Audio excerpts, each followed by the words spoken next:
നശിച്ചുപോയ തലമുറ അല്ലെങ്കിൽ മോശം തലമുറ 2K കിഡ്സ് പുതുവർഷം തുടങ്ങിയിട്ട് 3 മാസം ആവുന്നേ ഉള്ളൂ. 2 മാസം കഴിഞ്ഞപ്പോൾ തന്നെ നമുക്ക് ഒരുപാട് പ്രോബ്ലംസ്. എന്തായിരിക്കും ഇതിന്റെ പ്രശ്നം? ഞാനടങ്ങുന്ന സൊസൈറ്റി നമ്മൾ ഒറ്റയടിക്ക് അവരെ ബ്ലെയിം ചെയ്യാണ് ചെയ്യാറ്. നശിച്ചുപോയ തലമുറ അല്ലെങ്കിൽ മോശം തലമുറ 2K കിഡ്സ് അല്ലെങ്കിൽ പുതുതലമുറ വളരെ മോശമാണെന്നൊക്കെ പലതും പറയുന്ന കേൾക്കാം. കേവലം ഇതേപോലെ ആ ഒരു പ്രശ്നത്തിനെ മാത്രം ജഡ്ജ് ചെയ്താൽ മതിയോ? ചെയ്ത് ശരിയാണെന്ന് ഒരിക്കലും ഞാൻ ബാധിക്കുന്നില്ല. പക്ഷേ ഇതുപോലുള്ള ഇൻസിഡൻസ് ഒരുപാട് പ്രാവശ്യമായിട്ട് ഉണ്ടാവുന്നു. അപ്പൊ നമ്മൾ ഈ കാര്യങ്ങളൊക്കെ ഒന്നുകൂടി സീരിയസ് ആയിട്ട് എടുക്കണം എന്നാണ് ഞാൻ മനസ്സിലാക്കുന്നത്.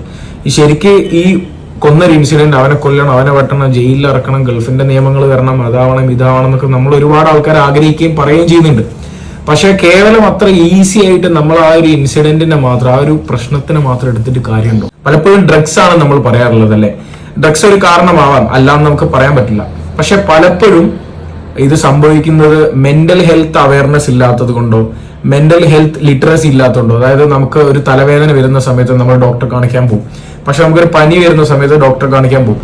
നമുക്കൊരു മനസ്സിനൊരു സുഖമില്ലാത്തൊരു സമയം, നമുക്കൊരു വിഷമുള്ള സമയം, നമുക്ക് ദേഷ്യം കൂടുന്ന സമയം, നമുക്കൊരു ബോറിംഗ് കൂടുതലായിട്ട് തോന്നുന്ന സമയം, എന്ത് തരം പ്രശ്നങ്ങൾക്കും ഒരു സൈക്കോളജിക്കൽ അല്ലെങ്കിൽ ഒരു മെന്റൽ ഹെൽത്ത് അഡ്വൈസറുടെ അടുത്ത്, ഒരു ഡോക്ടറെ അടുത്ത് പോയി കാണിക്കുക എന്നുള്ള ഒരു സ്വാഭാവിക ഒരു എഡ്യൂക്കേഷൻ പലർക്കും ഇല്ല. ഉള്ള ആളുകൾക്ക് തന്നെ അതൊരു പ്രസ്റ്റേജ് ഇഷ്യൂ ആണ്. മെന്റൽ ഹെൽത്ത് സെന്ററിൽ പോയ പ്രശ്നമാവോ, നമ്മുടെ സിസ്റ്റം കൊണ്ടോ, അല്ലെങ്കിൽ പലതരം എന്തെങ്കിലും കാരണങ്ങൾ കൊണ്ടോ പലർക്കും പല ഫ്രസ്ട്രേഷനുകൾ, ഇതിന്റെ സപ്രഷൻ, അത് പിടിച്ചു വെക്കുന്ന ആ ഒരു അവസ്ഥയിൽ ഉണ്ടാവുന്ന അവസ്ഥ, അത് തന്നെയാണ് പലപ്പോഴും പല എടുത്തുചാട്ടങ്ങൾക്കും പലതരം പ്രശ്നങ്ങൾക്കും കാരണമായിട്ട് വരുന്നത്. അല്ലെങ്കിൽ അൺട്രീറ്റഡ് ആയിട്ടുള്ള ട്രോമ, എന്തെങ്കിലും മോശമായിട്ടുള്ള അനുഭവങ്ങളോ എക്സ്പീരിയൻസോ ജീവിതത്തിൽ ബുദ്ധിമുട്ടുകളോ ഉണ്ടായിട്ടുണ്ടെങ്കിൽ നല്ലൊരു സൈക്കോളജിസ്റ്റിനെ കണ്ട് ട്രീറ്റ് ചെയ്യാതെ, അല്ലെങ്കിൽ സൈക്യാട്രിസ്റ്റിനെ കണ്ട് ട്രീറ്റ് ചെയ്യാതെ മുന്നോട്ട് പോകുന്ന ഇതെല്ലാം കാരണമാവാം. പലപ്പോഴും അവർ ലഹരിയിലേക്കും അല്ലെങ്കിൽ മറ്റുള്ള ആക്രമണത്തിലേക്കൊക്കെ വരാനുള്ള വലിയൊരു കാരണമാകാം. ഞാനിത് ചർച്ച ചെയ്യാനുള്ള കാരണം എന്ന് വെച്ചാൽ പലർക്കും മെന്റൽ ഹെൽത്ത് അവയർനെസ് വളരെ കുറവാണ്. നമ്മൾ ആരും ചെറിയ ചെറിയ പ്രശ്നങ്ങളിനെ മെന്റൽ പ്രോബ്ലം ആയിട്ട് കാണുന്നില്ല, അല്ലെങ്കിൽ ആ ഒരു സിംറ്റം ആയിട്ട് കാണുന്നില്ല. നമ്മൾ പലപ്പോഴും എന്ത് ചെയ്യുന്ന വെച്ചാൽ നമ്മൾ അതൊരു ചായ കുടിച്ചാൽ മാറും, ഒരു ട്രിപ്പ് പോയാൽ മാറും, അല്ലെങ്കിൽ കുറച്ചു നേരം സംസാരിച്ചാൽ മാറും, ബിരിയാണി കഴിച്ചാൽ മാറും, അല്ലെങ്കിൽ സിഗരറ്റ് വലിച്ചാൽ മാറും, അല്ലെങ്കിൽ കള്ളൂടി വലിച്ചാൽ മാറും.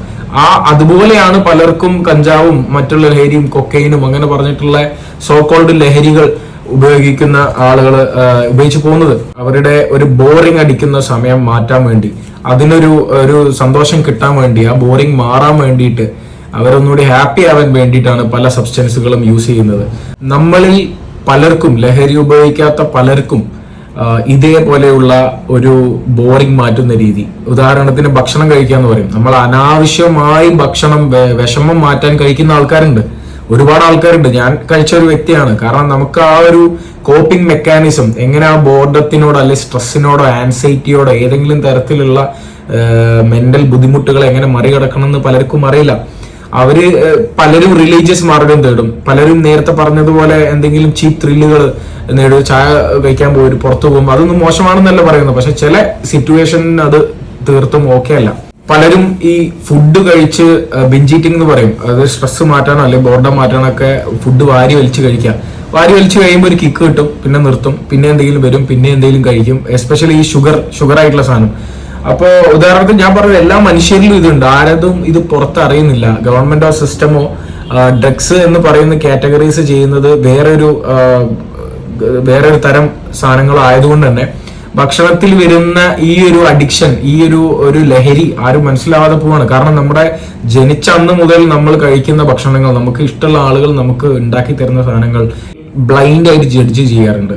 ഉദാഹരണത്തിന് ഒരു കുട്ടി SSLC എഴുതുകയാണെന്ന് വിചാരിക്കാം.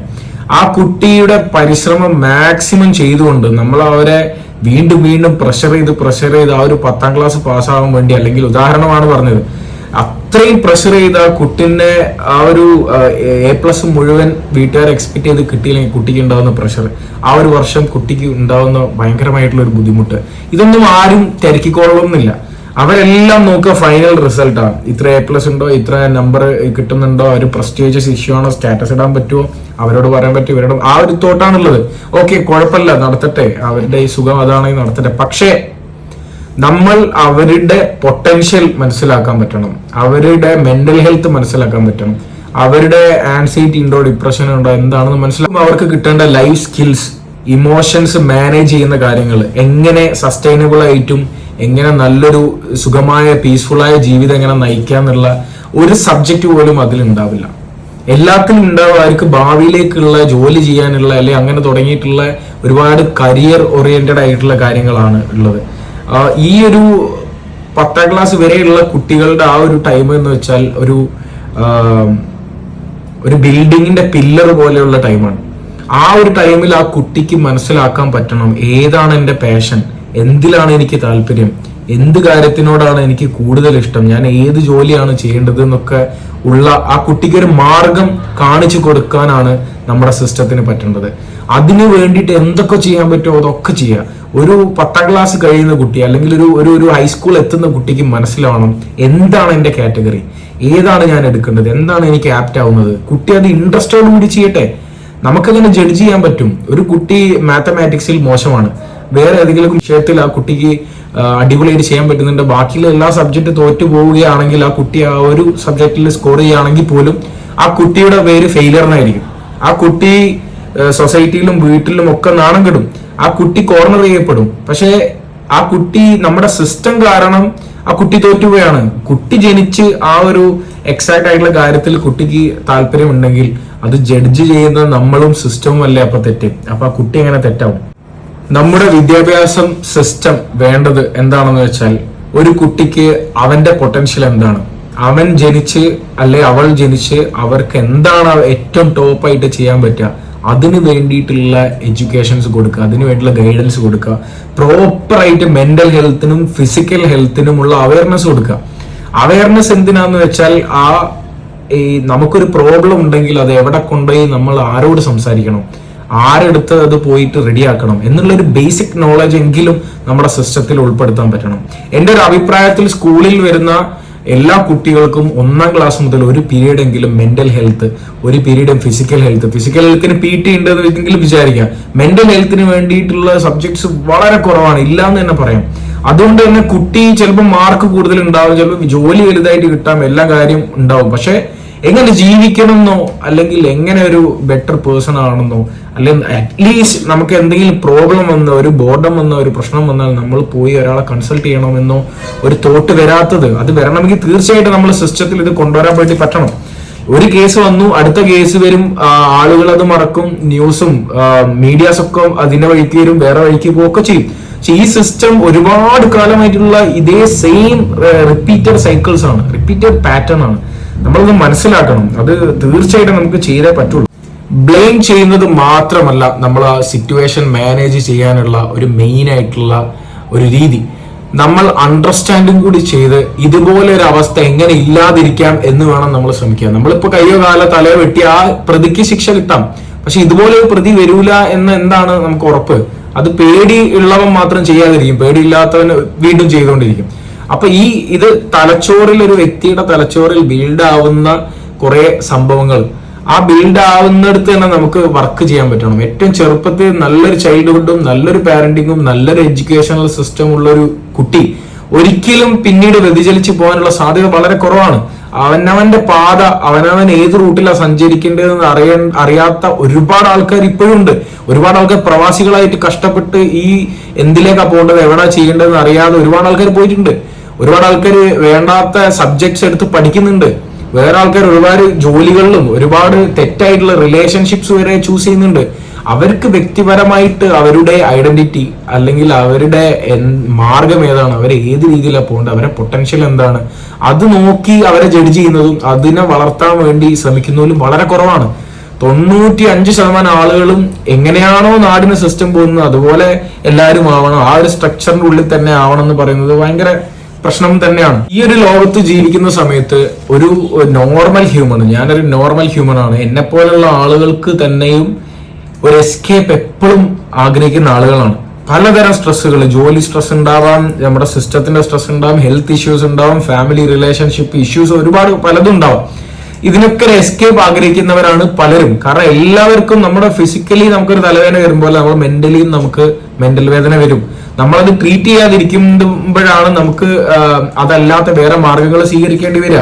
പല പല പ്രശ്നങ്ങളിലേക്ക് പോവുകയും വലിയ വലിയ പ്രശ്നങ്ങളാവുകയും ചെയ്യുന്നതിന് ഒരു കാരണം അതാണ്. ആളുകൾ ഉപയോഗിക്കുന്ന പലതരം ഡ്രഗ്സ് ഇൻക്ലൂഡിങ് കഞ്ചാവ്, കൊക്കൈൻ, MDMA, LSD, കള്ള്, സിഗരറ്റ്, മദ്യം, അതുപോലെ ഷുഗർ.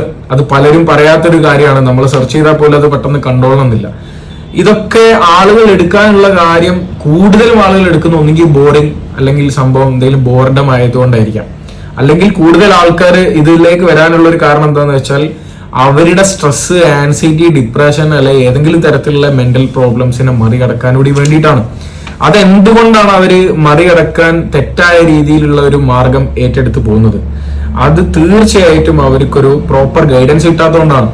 അപ്പോ ഏതൊരു കുട്ടിയെയും ഒരു മാസത്തിൽ ഒരിക്കലെങ്കിലും, ഒരു 2-3 മാസത്തിൽ ഒരിക്കലെങ്കിലും മനഃശാസ്ത്ര വിദഗ്ധന്റെ അടുത്ത് പോകാനുള്ള ഒരു സിസ്റ്റം, അതിൽ അഭിമാനിക്കുന്ന സിസ്റ്റം ഉണ്ടാക്കണം. അത് അപമാനമായിട്ടും പ്രസ്റ്റേജ് പോവും, നാട്ടുകാരെന്ത് വിചാരിക്കും, വീട്ടുകാരെന്ത് വിചാരിക്കുന്ന ആ ഒരു സിസ്റ്റം നമ്മൾ മാറ്റിയില്ലെങ്കിൽ വലിയ പ്രശ്നവും. പിന്നെ പലതരം ആൾക്കാർ, എൻ്റെ ഈ വീഡിയോ കാണുന്ന നിങ്ങൾ പോലും ഇപ്പൊ നിങ്ങൾ സ്ക്രോൾ ചെയ്യുന്നതിന്റെ ഇടക്ക് കണ്ട ഒരു വീഡിയോ മാത്രമാണിത്. എന്തുകൊണ്ട് നിങ്ങൾ സ്ക്രോൾ ചെയ്യുന്നത്? എത്ര ആൾക്കാർ ഡിസിപ്ലിൻ ആയിട്ട് സ്ക്രോൾ ചെയ്ത് ഈ സമയത്ത് ഇത്ര സമയത്തെ ഞാൻ സ്ക്രോൾ ചെയ്യുള്ളൂ അങ്ങനെ പറഞ്ഞു ചെയ്യുന്നവരും, എന്റെ സമയം, ബോറിംഗ് സമയം മാറ്റാൻ ഞാൻ സ്ക്രോൾ ചെയ്യുന്നു കാണുന്നു. ബോഡിക്ക് ആ ഒരു ഹാപ്പി ഹോർമോൺ കിട്ടുന്നുണ്ട്, ആ ഒരു റിലാക്സേഷൻ, ആ ഒരു എസ്കേപ്പ് കിട്ടുന്നതുകൊണ്ടാണ് നമ്മൾ ചെയ്യുന്നത്. അപ്പൊ ഇതും അഡിക്ഷൻ അല്ലേ? ഒരുപാടായാലും ഇതും അഡിക്ഷൻ അല്ലേ? നമുക്ക് ഫേക്ക് ആയിട്ട് ഡോപ്പമിൻ ഹിറ്റ് ചെയ്തുകൊണ്ടിരിക്കുക, ഒരു ഹാപ്പി ഹോർമോൺ കിട്ടിക്കൊണ്ടിരിക്കുക. അപ്പൊ ഇതും അഡിക്ഷൻ അല്ലേ? നിയമത്തിലും സിസ്റ്റത്തിലും ഇതിനൊന്നും ഒരു പേരും ആരും ഒന്നും കൊടുക്കുന്നില്ല. കാരണം ഇതിൽ ഒരുപാട് ബിസിനസ് ഇൻക്ലൂഡഡ് ആയിട്ടുണ്ട്. കാരണം ഇതൊക്കെ ഇന്ത്യയിൽ ലീഗലാണ് ഉപയോഗിക്കുന്നത്. പക്ഷെ നമ്മളുടെ സിസ്റ്റത്തിൽ ശരിക്കും വരേണ്ടത് ഓരോ വ്യക്തികൾക്ക് കേടുണ്ടാക്കുന്ന അഡിക്ഷൻസ് ഏതാണെന്ന് ഫൈൻഡ് ഔട്ട് ചെയ്യും, അതിന്റെ കൃത്യമായ അളവുകോലുകൾ നിശ്ചയിക്കുകയും ചെയ്യുമ്പോൾ മാത്രമേ ഇതൊക്കെ മാനേജ് ആവുള്ളൂ. ഒരു കഞ്ചാവ് വലിക്കുന്ന ആൾ, അല്ലെങ്കിൽ കൊക്കൈൻ ഉപയോഗിക്കുന്ന, MDMA ഉപയോഗിക്കുന്ന, പലതരം ഡ്രഗ്സ് ഉപയോഗിക്കുന്ന ആൾ, അവർ മാത്രമാണോ ഈ അഡിക്ഷനിൽ കുടുങ്ങിയിട്ടുള്ള ആളുകൾ? അല്ല. നമ്മൾ ഷുഗർ, നമ്മൾ ഫുഡ് അധികമായിട്ട് കഴിച്ച് വിഷമം മാറ്റുന്ന ആൾക്കാരോ അല്ലെങ്കിൽ അമിതമായി കഴിക്കുന്ന അവരും അഡിക്ഷനിൽ കുടുങ്ങി കിടക്കുകയാണ്. അവർക്ക് പെട്ടെന്നൊരു ഡയറ്റിംഗ് ചെയ്യാനോ പെട്ടെന്നൊരു ഷുഗർ കട്ട് ചെയ്യാനോ ഭയങ്കര ബുദ്ധിമുട്ടായിരിക്കും. അതുപോലെ തന്നെ സ്മാർട്ട് ഫോൺ ഞാനൊക്കെ ഉപയോഗിക്കുന്ന ഏറ്റവും നല്ലൊരു സാധനമാണ്, ഏറ്റവും നല്ല ടെക്നോളജിയാണ് സ്മാർട്ട് ഫോൺ. പക്ഷെ അത് മനുഷ്യന് അഡിക്ഷൻ കയറി വരുന്നുണ്ട് എന്നുള്ളൊരു തിരിച്ചറിവ് പലർക്കും ഇല്ല. ഏത് അഡിക്ഷൻ ആയാലും അതിന്റെ പാറ്റേൺ സെയിം ആണ് പലപ്പോഴും. കാരണം അതൊരു എസ്കേപ്പ് ആണ് കൊടുക്കുക. ആ ഒരു ടൈമിനെ നീക്കാനോ ആ ഒരു ഇമോഷനെ, ആ ഒരു ആൻസൈറ്റിയോ ഓവർ തിങ്കിങ്ങോ ഡിപ്രഷൻ എന്തിനെങ്കിലും മാറ്റാൻ വേണ്ടിയിട്ടാണ് അവരത് പലപ്പോഴും ചെയ്യുന്നത്. പലതിലും ലീഗലായിട്ട് അത് മാരകമാണ്, തെറ്റാണെന്ന് പറയുന്നതുകൊണ്ട് മാത്രമാണ് പലരും പിടിക്കപ്പെടുന്നത്. പലരും അത് ലീഗലായിട്ടുള്ള, ഇപ്പൊ ഫുഡും സ്മാർട്ട് ഫോണും ലീഗലാണ്. ഞാനത് മിസ്യൂസ് ചെയ്ത് അഡിക്ഷൻ പോലെ മാക്സിമം യൂസ് ചെയ്ത് എന്റെ മെന്റൽ ഹെൽത്തും എന്റെ കരിയറും എന്റെ ജീവിതം പോകുന്നുണ്ടെങ്കിൽ പോലും, കേസില്ലെങ്കിൽ പോലും അതൊരു വ്യക്തിയുടെ ജീവിതത്തിനെ എഫക്ട് ചെയ്യുന്ന കാര്യങ്ങളാണ്. ശരിക്കും നമ്മൾ ഓരോ പൗരന്റെയും ഹെൽത്താണ്, മെന്റൽ ഹെൽത്തും ഫിസിക്കൽ ഹെൽത്താണ് ഒരു സിസ്റ്റം ആഗ്രഹിക്കുന്നതെങ്കിൽ അവര് മൊത്തത്തിൽ കൺട്രോൾ വരുത്തണം. ഈവൻ കള്ളും സിഗരറ്റും വരെ അവര് ചെയ്യണം. എല്ലാത്തിലും ലിമിറ്റേഷൻസ് വരണം. ഏറ്റവും കുറഞ്ഞ് ഇത്ര ഭക്ഷണം കഴിക്കാൻ പാടില്ലെന്ന് വരെ പറയേണ്ടി വരും. ജിമ്മിൽ പോയി നിർബന്ധമാക്കേണ്ടി വരും. സൈക്കോളജിസ്റ്റിന്റെ അടുത്ത് പോയി നിർബന്ധമാക്കേണ്ടി വരും. ആർട്ടിഫിഷ്യൽ ആയിട്ടുള്ള ഒരു ഹൈ, ഒരു കിക്ക്, ഒരു റിലാക്സേഷൻ മാത്രമല്ല ഇതിന്റെ ഒരു വഴിയുള്ളത്. ഏറ്റവും നോർമലായിട്ട് ഒരു മനുഷ്യനാണ് അവന് നോർമലായിട്ട് ഹാപ്പി ആയിട്ട് ജീവിക്കാൻ വേണ്ടിയിട്ടുള്ള കാര്യങ്ങളിൽ ഒന്ന് വരുന്നത് ഡീപ് ബ്രീത്തിങ്ങും മെഡിറ്റേഷനും മൈൻഡ്ഫുൾ ആക്ടിവിറ്റീസും ചെയ്യുമ്പോൾ നമുക്ക് ഒരുപാട് സ്ട്രെസ് ആയിട്ടുള്ള ഹോർമോൺസ് അത് കുറഞ്ഞു വരും. ഇഷ്ടമുള്ള ആളുകളുടെ കൂടെ സമയം ചെലവഴിക്കുക, അവരുമായിട്ട് നല്ല സമയം ചെലവഴിക്കുക, അതിൽ നമുക്ക് സെറോട്ടോണിൻ എന്ന് പറഞ്ഞിട്ടുള്ള ഹാപ്പി ഹോർമോൺ ഇൻക്രീസ് ആവും. Exercise one of the best natural happy hormone releasing ചെയ്യുന്നതാണ്. എൻഡോർഫിൻ എന്ന് പറയുന്ന ഹാപ്പി ഹോർമോൺ ആണ് എക്സസൈസ് റിലീസ് ചെയ്യുക. മ്യൂസിക്കും ഡാൻസും അതേപോലെയുള്ള കലാപരമായിട്ടുള്ള കാര്യങ്ങൾ നമ്മുടെ ഡോപ്പമിനെ ഇൻക്രീസ് ചെയ്യും. ഇത്തരം നാച്ചുറൽ ആയിട്ടുള്ള ബൂസ്റ്റിംഗ് ഉണ്ടായിട്ട് പോലും എന്തുകൊണ്ടാണ് ആളുകൾ ഈ ലഹരി ഉപയോഗിക്കുമ്പോൾ ഒക്കെ ഈ പറഞ്ഞ ഹാപ്പി ഹോർമോണുകളും ഈ പറഞ്ഞ സ്ട്രെസ് ഹോർമോണുകൾ ഇതിന്റെ കെമിക്കലും ബയോളജിക്കലുമായിട്ടുള്ള റിയാക്ഷനും അതിൽ നിന്നൊരു സുഖവും, അതിന്റെ ഫൈനലായിട്ട് സുഖമാണ് കിട്ടുക. ഒരു പെട്ടെന്നൊരു പീക്കായിട്ട് കിട്ടുന്നു, കുറച്ച് റിലാക്സ് ആവുന്നു. എല്ലാവരെയും ആവശ്യം റിലാക്സേഷൻ ആണ്. നാച്ചുറൽ ആയിട്ട് ഇങ്ങനെയുള്ള ഒരു വഴി ഉണ്ടാവും. എന്തുകൊണ്ടാണ് ആളുകൾക്ക് ഇത് എത്താൻ പറ്റാത്തതിന്റെ പ്രശ്നം? നമ്മുടെ നമുക്ക് സിസ്റ്റത്തിൽ നല്ല രീതിയിൽ വരുന്നുണ്ട്. ഉദാഹരണത്തിന് ഇപ്പം ഇതിൽ ഞാൻ സെറോട്ടോണിന്റെ കാര്യം പറഞ്ഞു. ഇഷ്ടപ്പെട്ട ആളുകളുടെ കൂടെ സമയം ചെലവഴിക്കുക, അവരുടെ ഏറ്റവും നല്ല സമയം ചെലവഴിക്കുക. എത്ര പേർക്ക് പറ്റുന്നുണ്ട് അത്? ജോലിയായിട്ടും വേറെ രാജ്യത്ത് പോയിട്ടും പല പല കാര്യം കൊണ്ട് അത് നടക്കുന്നില്ല. പലർക്കും സൺലൈറ്റ് കിട്ടുന്നില്ല, പലർക്കും എക്സസൈസ് ചെയ്യാൻ പറ്റുന്നില്ല.